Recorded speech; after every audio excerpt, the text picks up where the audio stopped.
even bloody remember how I do it because I don't actually use a cookbook. I mean, I've got one cookbook that I sometimes use for inspiration from Spain, but I generally do it sort of like myself.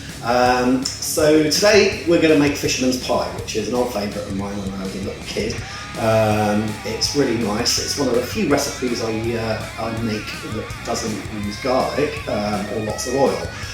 So we'll see how it goes on. I've not actually looked at the recipe for this online, so we're going to see how it goes on. So let's have a look at the ingredients I'm going to be using first, and then I'm going to show you each of the steps that we do to put this together. And hopefully it'll be a little bit interesting. So anyway, to start with, it's fish pie. So what we've got here is we've got 4 fillets of cod. You can use any kind of white fish you want, a fillet. It could be pollock, it could be haddock, it could be dory, literally whatever you can get in the supermarket. I mean, we're in the Philippines, so today we were lucky that we could get some Atlantic cod, which I think is pretty clever. I don't know how they know it's from the Atlantic, but probably when they caught it, it said, "Hey, I'm actually from the Atlantic, what are you doing catching me in the Pacific?" But there you go, we've got some cod. So that's going to be the main bit of the pie. What else goes into the main bit of the pie? Well, you need 2 medium-sized onions, and you also need a small sprig of broccoli. Also, a little word about fish. This is frozen, so it's probably best to get fresh fish, but unfortunately here we're limited to the kind of fresh fish we can get, especially white fish. So frozen is fine, fresh is better. Then the next thing you need to be able to make for the pie is a parsley sauce. I do a parsley sauce using a little bit of sage, which adds a little bit of flavour to it, and if you actually do watch these videos and I make more of them, you'll learn that I really do love herbs. So for the sauce, you need some fresh milk. Full fat is better. This is a litre, but you only really need about 500 millilitres or so. I don't really measure things out, so don't expect any kind of quantities with this. And then you also need some fresh parsley, or powdered if you can't get it fresh. We were lucky again today. And some sage. And also to thicken it up, I've got over here some flour. Any kind of flour will do, all-purpose flour, bread flour, cake flour, literally whatever you can find. This one is bread flour, so we're going to use that. And then the final bit that goes on top before you actually do the topping is going to be potato. You mix it with onion. I prefer to mix the onion in with the fish because it adds a little bit of flavour. But you need about 2 medium-sized onions. Okay. And then for the topping, it's a cheesy topping. First of all, a little bit of Parmesan, which is nice and light, and then red cheddar. Personally, I prefer to get red Leicester, but again, we're in the Philippines, so it's a matter of what we can find. Red cheddar is the nearest thing I can get. And also to make it crunchy, you can make these yourself or buy them in a supermarket. Pancot, breadcrumbs, which you can use, so we're going to use them as well. Also, don't use any oil in the cooking process, but also it kind of goes into the sauce to add a little bit of flavour. You need a little bit of butter. This one's salted. I prefer unsalted butter, but again, it comes down to what you can get in the supermarket. Whoa, hang on a minute there. We need to go over the ingredients again. So let's relist them now. So first of all, you need 2 medium onions, then 2 large potatoes. Then you need Albert broccoli and piano, and you need some very sagacious sage, and 2 handfuls of fresh parsley, very important. Now, milky, lovely. Flour power, didn't have a photo, so it looks like milk. And then you need some butter, you need some breadcrumbs, lovely. And you need some red Leicester and cheddar to spill all over your beard, and some Parmigiano to make it a little bit Italian, and Bully's special prize, white fish. So the first thing we're going to do, because the fish is frozen, we need to be able to defrost it. We put it in a microwave, which is one idea, and put it in the microwave on defrost for about 5 minutes, but then it's going to start cooking, and I really don't like it. I like it to be as fresh as possible so that the juices really come out when you're cooking it. You want it to taste really fishy when you start pulling it together. So what I'm going to do, if you come over here and watch, is I'm going to run it under a cold tap, more or less at room temperature. Make sure that the fish is getting adequately covered. Now, doing this won't fully defrost it, but it's going to make it nice and light enough for us to be able to start messing about with when it comes to time for cooking it. And you'll see why in a moment. So make sure, sort of already becoming a little bit soft already, but that's because I popped it in the fish after we boiled it for fish. Fridge. So make sure it's all covered and it's swimming about nicely. It doesn't have a head and a tail anymore, but it's still able to swim. That's all in there. Just lay that down to the side. You want to salt it a little bit because the salt stops it from absorbing too much of the water. And then just leave that to the side for about 20-30 minutes or so. Nicely defrosting over there. The next step, even though we use them later in the process, because they take a little while to get ready, is the potatoes. So what we're going to do is we're going to quickly wash them, even though we're going to peel them. Washing them gets rid of all the nasty bits and bobs on the outside, like coronavirus and all the other nasty germs that you get on things. So they're washed. Bring them over here, and then what you need to do is you need to get a potato peeler and start peeling them.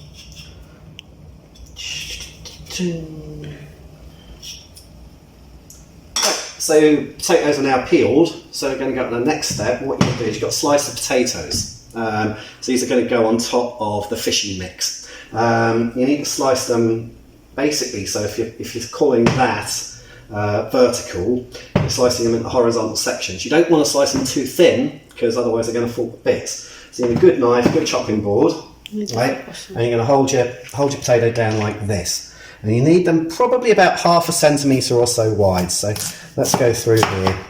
See, that one's perfect, right? And then you're going to do another one. Don't worry about if they get a little bit thin like that, because they're just going to go to the topping and they can overlap each other like that, if you see.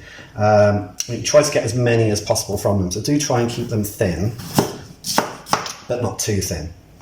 Always find that it's so interesting that potatoes are used so much in European cuisine, because they didn't actually appear in Europe until they were brought back from the New World, which of course didn't happen until after 1492. But now they're a staple, so used in practically everything. And because they're a starchy based product, you don't really need to have them with an accompaniment or something. So potatoes are actually sort of a main kind of staple. So if you're thinking about maybe doing this kind of thing and having a little bit of rice on the side or pasta or whatever, you don't really, because the potatoes basically fill you up. That's one of the potatoes done. So what we're going to do is we're going to put it into a prepared large bowl or pan. So just whack them into there, and then we'll do the next potato. And again, you want to be slicing it horizontally across.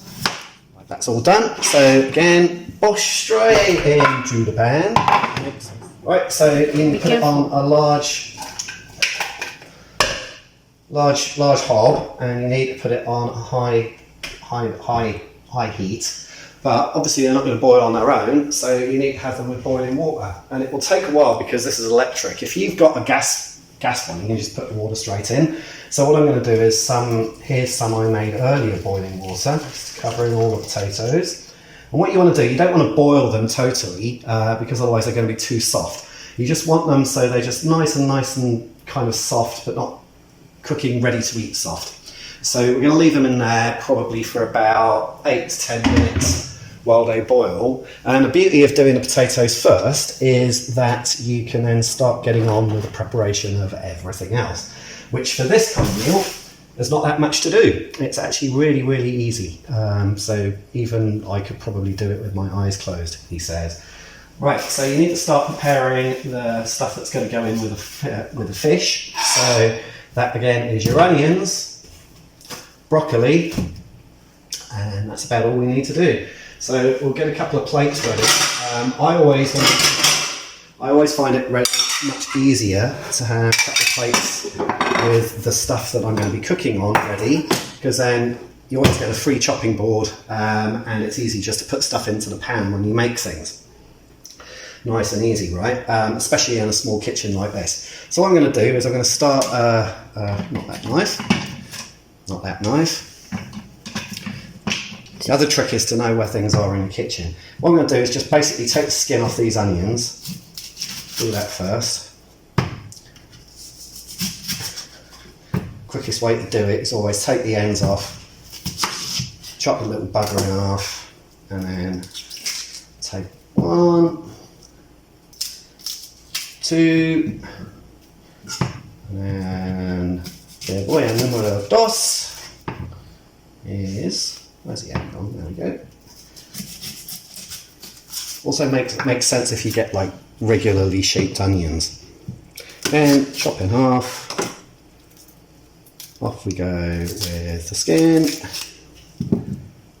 Always make sure you use fresh onions as well, because it's easier to take the skin off.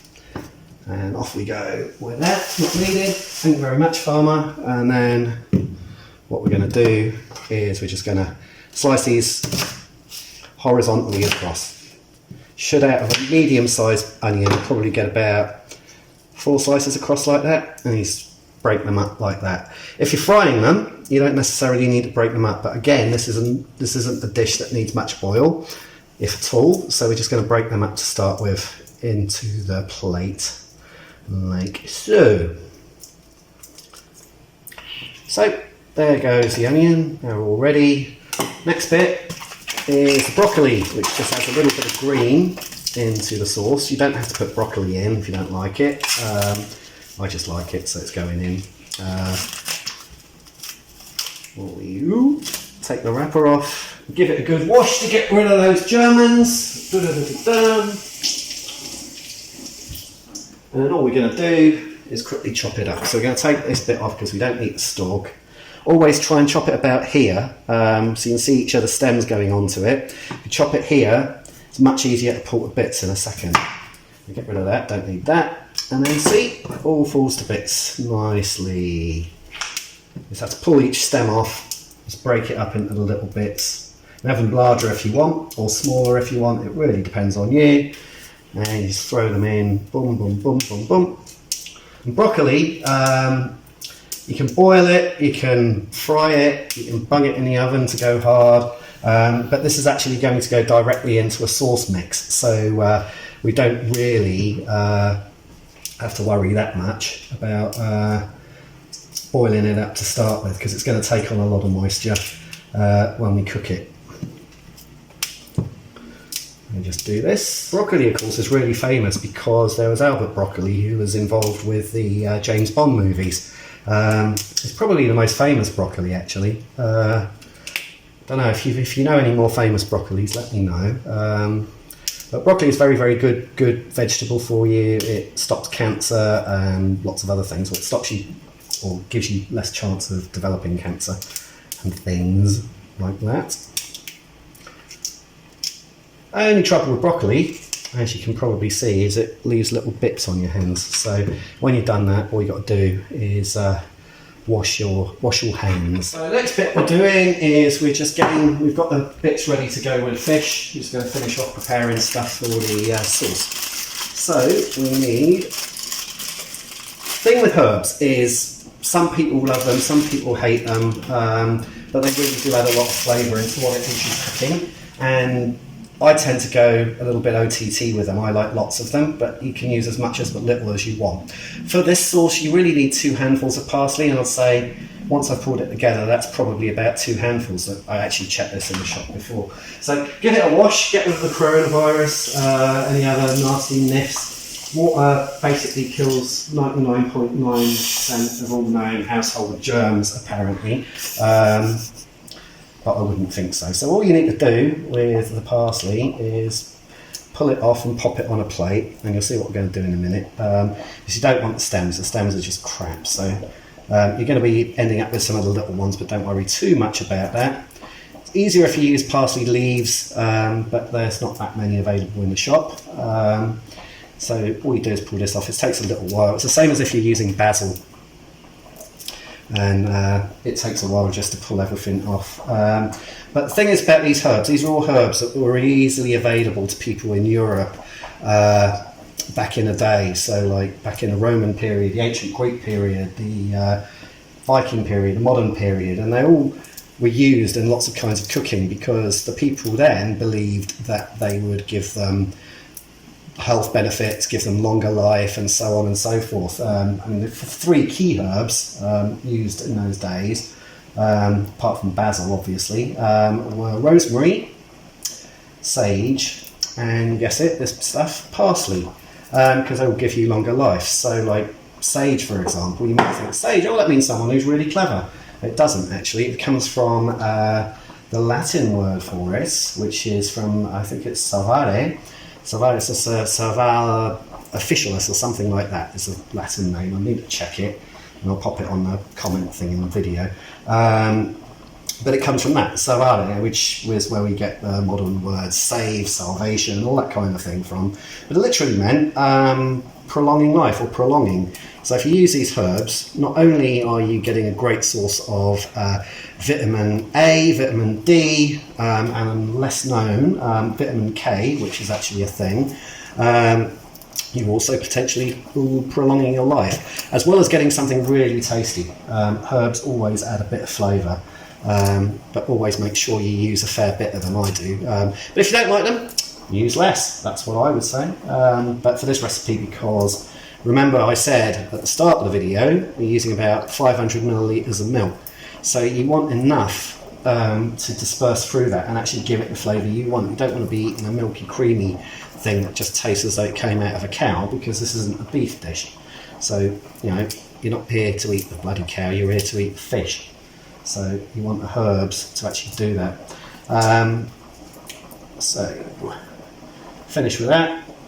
Now all we've got to do with these is dice them up a little bit. So this is always bloody messy, and I know this is going to go wrong, but just dice them. It doesn't have to be perfect. You're not going to get every single one of them, but try to, as much as possible, just dice them up. You have some big bits and small bits. Doesn't really matter because they've all got a flavour.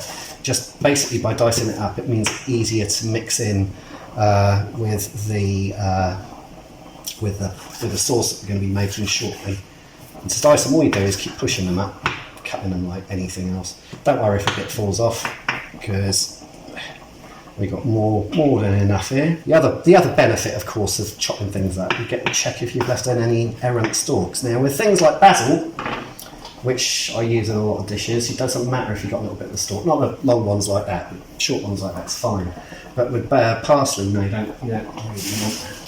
So then you just pop these back onto the thing. Don't worry if, as I say, if there's still some big ones in there, it doesn't matter at all. So that's done.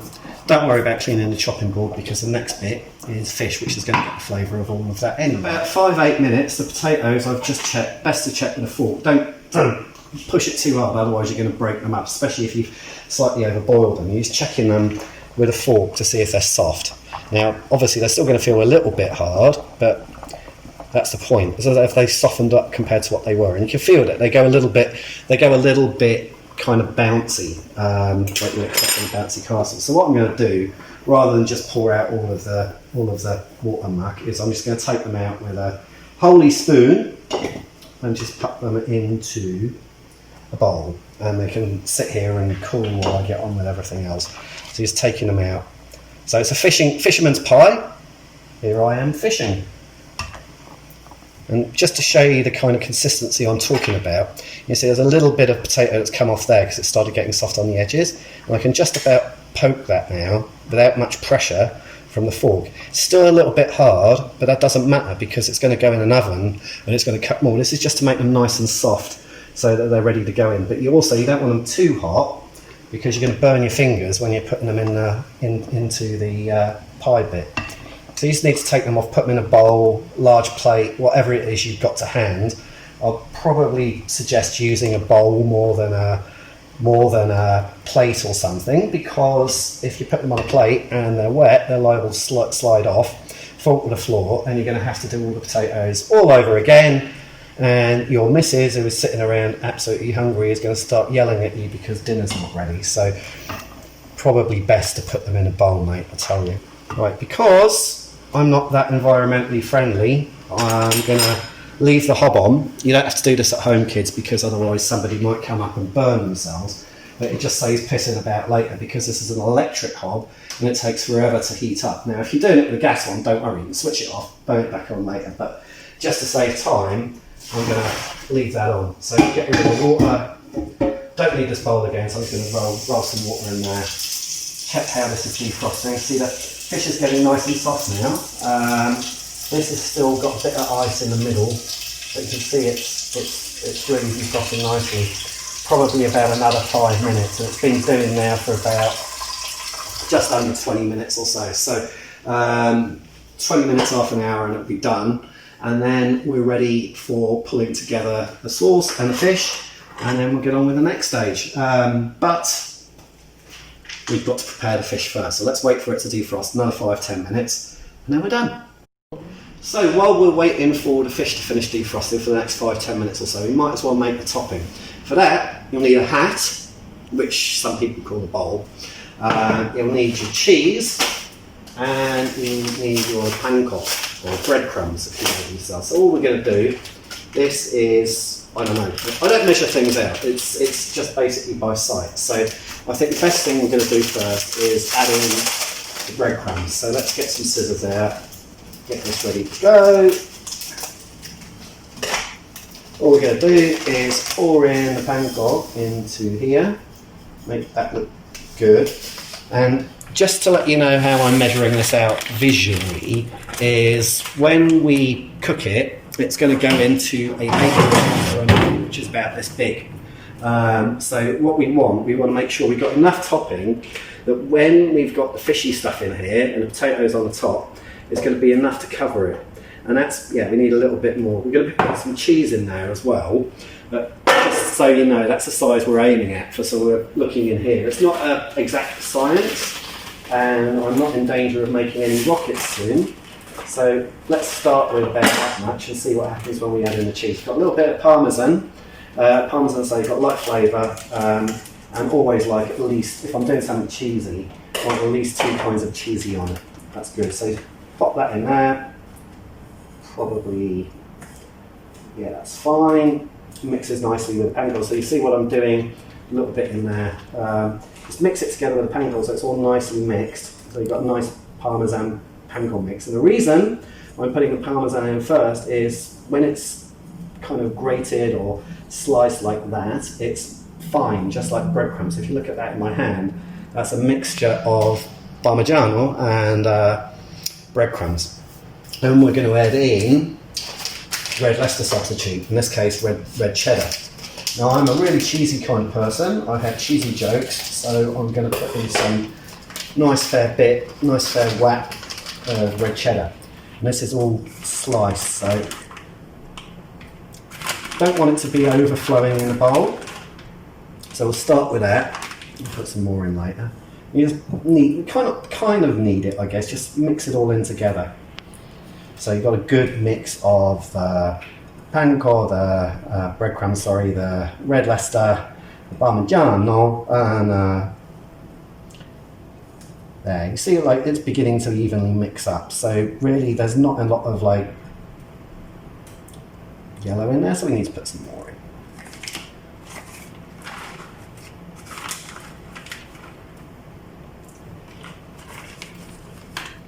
If you think you put too much in, don't worry. You can always take it out, like that. Nah, kidding. Basically, start low and then you add things in. It's always better to start with too little than doing too much, especially if you're mixing something. Because if you put too much in to start with, then it's harder to sort of like reduce things. So start from a small amount and work your way up to a larger amount. And I think that's all nicely mixed up together now. Do we need some more? See, this is a thing that you just got to guess. I mean, you don't measure it out. I think there's about 250 grams of red cheddar in it. 200 grams. Oh, fuck it, put some more in there. Right. You see, I got 2 just in case, because always start low, and then you can always add more in as you need. Now we have a topping. Now that looks like a lot because it's a bowl, but don't forget it's going to go across here, and I want it to be relatively thick because the sauce that I'm making is going to be a little bit runny because it's a milky sauce. I'm going to put some flour in, obviously, like I said, We just want it nicely done, nicely put together. Breadcrumb, parmesan, and red lettuce. Fish has finally defrosted itself, so it's now free to swim about. Don't need the water so much, so get rid of that. And what we're going to do is bring it over to the chopping board. Again, don't have to worry about making it nice and clean and tidy for this kind of meal. What we're going to do with the fish, we're going to cut it in nice chunks because it's going to be a chunky pie. So we've got about 4 fillets, about that size, about that thick. So we're going to cut them into chops. 1, 2, there. They'll make nice like that. And also you don't want to be fully defrosted because otherwise cod and a lot of whitefish are very, very flaky. So if they're a little bit too warm, when it comes to cutting them, it's going to flake all over the bloody shop, and it's just going to be a bit of a hassle, to be honest. Don't worry too much about the size. You just want them nice and chunky, not too chunky. So you can see I've slightly overestimated the size I wanted to make them. So I just do this in 3, check it, that's fine, as is that one, and that needs chopping in 2 too. And you just repeat that for all of them. This one's folded over a bit. If it's a little bit thin on the end, obviously it's not going to be that chunky, so you can be a little bit more generous with the slicing. They're all good. That's its tail done. And then we're going to do exactly the same with this and the other ones in there. For each fillet, you should really get about 3 horizontal cuts, and each one you're aiming to get maybe about 3, depending on the thickness, 4 chunks out of. Now, we're not going to fry the fish, we're going to put it into the sauce. So now we've got the fish all cut up already. I've prepared the butter, more about that in a minute. And all we need to do is start pulling it all together, which is my favourite bit of the meal because I can actually now pour a glass of wine. It's cooking wine, because I'm actually cooking. Not actually putting any wine into it, it's not an ingredient, that's why I didn't mention it. 1 glass of Argentinian Malbec, then I'm ready to cook. Right. Cheers to that. Next step, we're going to start pulling the sauce together. I'm going to cook it in the sauce. So what we need is a really large frying pan, like that, used by wives the world over for beating up their husbands. Bung it on there. Don't forget I left the hob on, so it's already going to be fairly hot. So all we need to do is make sure we've got the milk and the flour and a tablespoon of some description.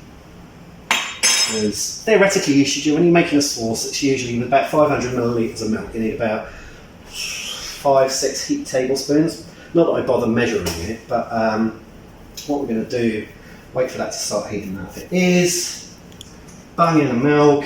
See, this is why you don't need oil. We need about 500 millilitres, so that's roughly half. So again, don't bother measuring things out. I'll turn the volume down a little bit, because otherwise the milk will start bubbling. You don't want it to curdle. A bit more. That's about right. And what we're going to do is find the opening on the flour, and we're going to put in about 5 heaped tablespoons. 1, 2, 3. Enough. 4.5. 5.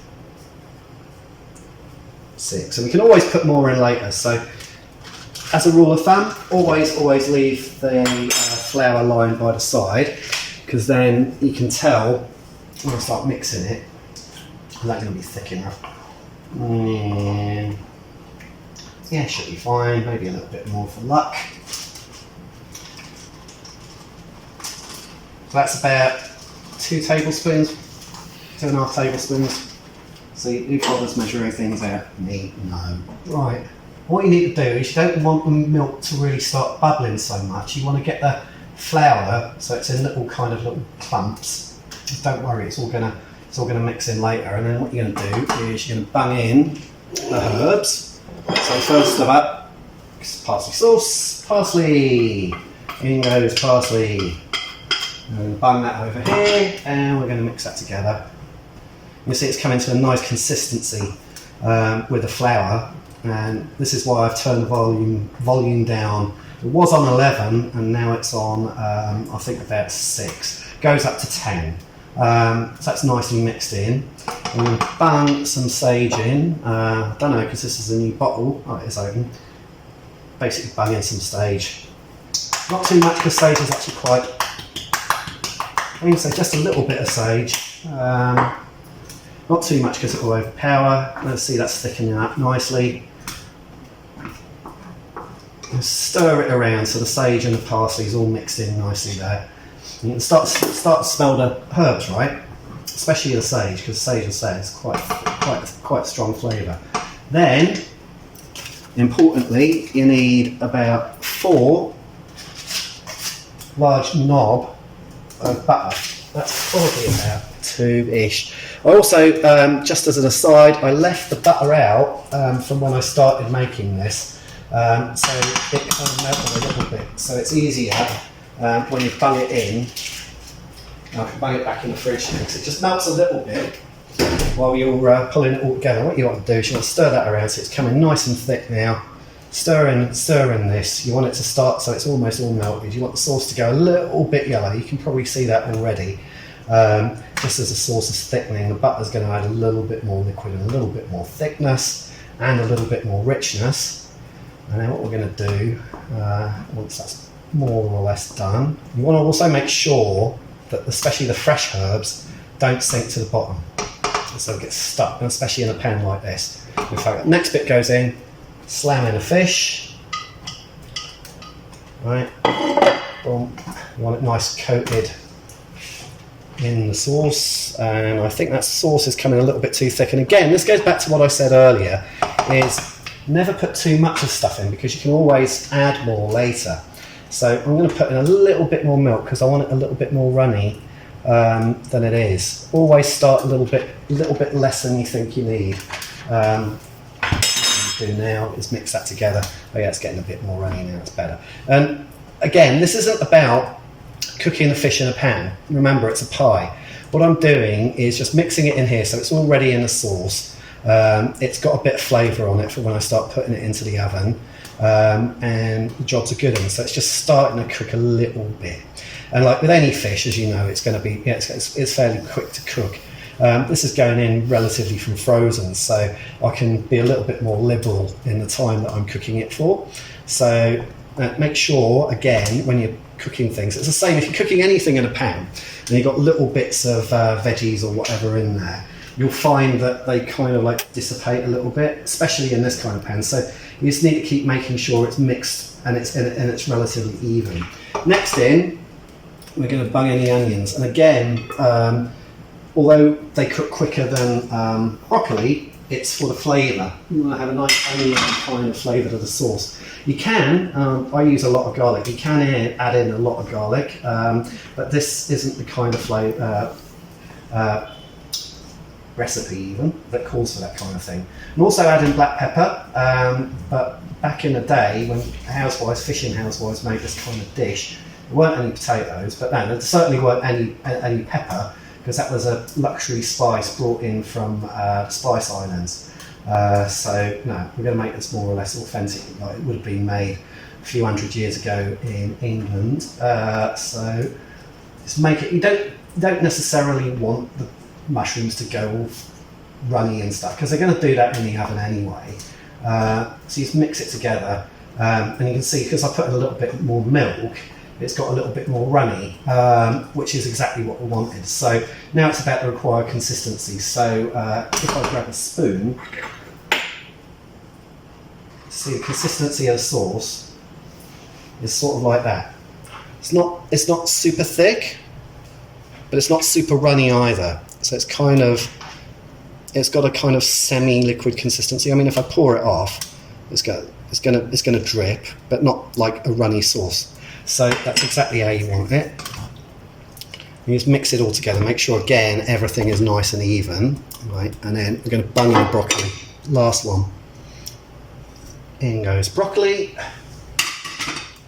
And then what we're going to do, mix the buggers up. Hopefully I've cut them enough. And just as with the herbs, as with the fish, as with the onions, make sure, and this is kind of important because you're going to need this in a bit, that everything's mixed up more or less evenly, and everything's more or less evenly coated with the sauces. I want that. Always check the smell. My trick for cooking, it's not so much about volume as you saw. I didn't measure anything out, never do.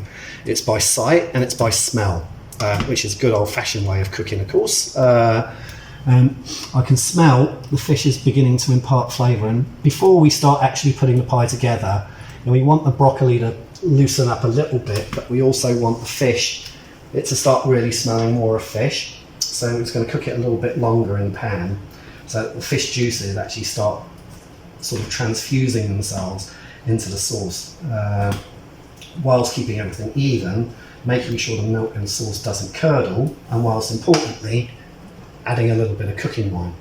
It's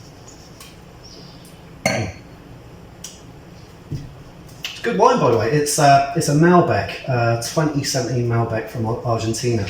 I normally would buy a Spanish wine, but unfortunately, because of coronavirus, Spain's not exporting wine, bastards. So we're down to Argentinian wine. This is like more or less the last bottle in the shop, but they seem to replace it every day. So I reckon they got some in stock. They're just not telling anyone because they're sick of me buying it all. Since we had an alcohol ban in Manila from basically March all the way through till about a week and a half, 2 weeks ago. Since then, I've been buying a bottle every couple of days, or 2 bottles, and I think they're pissed off with it. So they only had like 1 or 2 bottles out, so hopefully they'll have some more tomorrow. But if you're wanting to pair this, obviously fish and a white fish dish doesn't really go well with red wine. You want to have a dry white, really, something like Chardonnay, or even a white Rioja. There's some really good Riojas, or Chilean Cab Sauv, possibly something like that would go well with it. And if you've got bottle to hand, you can always add a little bit to the mix, just a little bit, because you don't really want to overpower it. The secret of this is to have enough parsley and sage. I can really start to smell that parsley now, and that's what the flavour of this dish is, as well as the cheese, as you'll see in a moment when I put the pan course stuff on. And I can smell the fish stuff coming out, and I just again want to make sure that everything's even. It's not just stuff crammed in at the bottom. And then what I'm going to do is switch that off if I can. Right, just leave that on there because it wasn't too hot. So we're going to go on to the next stage, where you can get all creative, which is putting it in a pan. Right, so get your pan ready for cooking. While you're doing that, you need to heat up your oven. So what I'm going to do is plug this in. You can do this with an electric oven or built-in oven or whatever you've got to hand, and you want it on about 180 degrees, and you bring it up a little bit warmer later to make it crunchy. You want it on full convection, you want it on a fan, and I'm just going to put a timer on a little bit to start warming that up, and take a trick when you're cooking. If you've got a tray or something in the oven and you're not actually using the tray, always take it out, because you can find that it kind of puts a little bit too much heat and doesn't cook properly. Anyway, that's one of my little top tips. So, start putting stuff in a pan. Right, pan's not hot yet, but good practice. You get yourself a ladle spoon, and you want to put it in more or less evenly. So, I'm going to get a spoon of that and start putting that in, making sure it's nice and flat at the bottom. The goal of this is to make sure it's all evenly distributed in a pan. So the easiest way to do it is to think about doing it vertically rather than horizontally, and then you'll find it much easier to do. Now hopefully, and again this is all guesswork because I don't measure things out, it should be just enough to make a nice little amount of fish saucy stuff at the bottom. Now I've done those, and I should be able to do some down the middle. There should be just enough left over so that I can top things up and top stuff up in the corners when I've done it. Can you smell that? Yeah. It smells good, right? Mm. So now, yeah, I've done all of that, so I'm just going to top it up a little bit around the corners and in the middle, so it's nicely packed in. And of course, with the sauce being a little bit runny, it will kind of dissipate around nicely. Some people say when you make this kind of thing, you should put a little bit of oil or butter and stuff like that in a pan to stop things from sticking. Which is true, always do that kind of thing. I haven't for this because the sauce itself has still got a little bit of kind of runniness. And again, when you're putting it in the pan, make sure that everything is more or less even. You don't want to get like a bite of pie and like there's no broccoli or no fish or no onion and stuff like that. So you basically mix it all up like that. As you do this, for the last bit, what you're going to do is you're going to try and make sure it's nice and flat. The reason for that is you don't want too much sticking up. You don't want to squash it either. Just make sure it's nice and even. The reason for that is, next step, remember these? Yeah, they're the potatoes. So we're going to start layering them, not too hot. So just layer them along the top. So you should theoretically, because this is, again, it's not a science, you should have about 3 rows. If it's a big one like that, you can make it lengthways.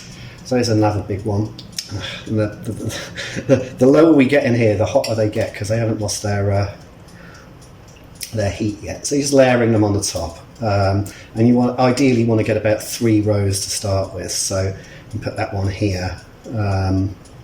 And just layer them up so they're all nice and pretty much evenly done. And don't worry if some of them are a little bit more done and they fall bits, just like one did there, like this one's broken. I can put some little bits in the gap here. So that one's a bit thin there, so what I'm going to do, I'm going to wang this really thick one in here. And these littler ones, and just sort of go and layer up the middle a little bit. Leave some gaps. Do leave some little gaps, and the reason for that we'll see in a minute. Just make sure they're all nicely around there. Don't worry if they're touching the side of the pan, that's fine. You want to do that because they're going to go a little bit crispy during the cooking process. So you want something that looks like that. It's nice and flat, again, but there's little gaps left in the middle of it. Then, add in a little bit more cooking wine. 2 kinds of cheesy topping. For that, you'll need a spoon and a bowl. And again, it's all about making things even. So you're just sprinkling it on the top and you're trying to get a nice dusting all across the top. Don't worry about making it too thick or too thin. You're just trying to get a nice dusting to start with. And that's the first goal. So essentially you're covering each of the potatoes that you got on top, making sure there's no noticeable gaps. Don't worry if it falls onto the fish like that. It's part of the plan. So you want a nice dusting with a little bit on the sides, and we're going to do it down both sides to start with, so make sure it's done. So just keep putting that on here, plonk it on here, that's it. Just make sure it's even, and the goal, again, is to make sure everything's covered with a nice dusting. Still quite a bit left, so we can still come back and add more, and we probably will, because I love a fair bit of cheese and crunchy pancon and stuff that I make. Now, as you notice, I'm coming to the end of it, so what I'm trying to do is layer it up a little bit. So if I see, like in this corner here, there's a lot of stuff like that. I'm going to put a little bit more stuff with cheese, and where possible, bring it to the top of the pan. I'm patting it down with a spoon, as you can see. Again, you try and make it even, and when you rub your spoon on the top, you don't want to be seeing bits of potato pop out unless it's a really big one, so that's where you're going to be filling the gaps. Ideally, along the sides, you want it more or less along a straight line, even with the edges of the pan. You don't want it to be lumps and things like that, because that's just going to mean it's uneven and you're not going to get the full crispiness out of it. Yeah, that looks pretty damn good, doesn't it? And there you have Fisherman's pie. But we don't want to eat that just yet, because we've got to put it in the oven. So for the last 5 minutes, while I've been doing that, we've been heating the oven up. Have the tray that you're going to put the baking tray on in the middle, so the heat's fairly even. You bung this right in to the middle of the tray like that, and you close that, and you put it in the oven for about 25 to 30 minutes to check. Ideally, you're aiming for about 45 minutes to get it crispy. You can usually tell when the panko, the breadcrumbs and the cheese starts going brown, it's done. Don't forget, The only things that really need cooking in there are the fish and the veggies, and they've already been cooked a little bit. White fish, as you know, when you cook it, it goes really, really flaky. So you don't want to be super, super flaky, and the sauce will help stop it do that. And it's really quick to cook. In a pan, you can flash fry it either side, couple of minutes, boom, done. But in here, it will cook a little bit slower, and you want it basically to get all the flavour in it. So we're going to leave it in there for about 20 minutes or so, have a check on it, and then probably in about 45 minutes, it'll be done. Right, so it's been cooking away now for about 40 odd minutes. I've added a fair bit of cooking wine, it's always good. Cheers. What you want to do, keep an eye on it through the cooking process, and you'll see the breadcrumbs will go. It makes a lovely aroma, but like you'll see the breadcrumbs go a little bit golden. You don't want them to go black, you want them to go golden, and they come out nice and crispy. And you can always check that by pulling it out. Always use cooking gloves, because otherwise you're going to burn your fingers off. You can hear that? It's nice and crispy. That's now ready to eat. So what I'm going to do, transfer this over to the table. Now in a pan like this, you want to serve it in portions. The best way to do it, don't forget this is going to be really hot, so you don't want to be touching it. You need a nice big knife, and you see how crunchy that is. Look at that. You slice it roughly halfway down the middle, like this. And then you're going to cut it lengthwise. Now it really depends on you, like how big you actually want each slice to be. I'll generally say for something like this you could do it in 1, 2, 3 slices, but let's do this in about 8. So cut it horizontally. And also I forgot to say earlier, it's like when you're cooking you can always add in extra ingredients. So for me, if I was making a fisherman's pie, I can add in scallops, prawns, other kinds of veggies, not tomatoes or things like that, that go with the sauce. Always just double check you've cut it all the way through. Right? And that would be a perfect fisherman's pie. We have 1, 2, 3, 4, 5, 6, 7, 8 slices for 2 very hungry people. Time to serve it now and eat.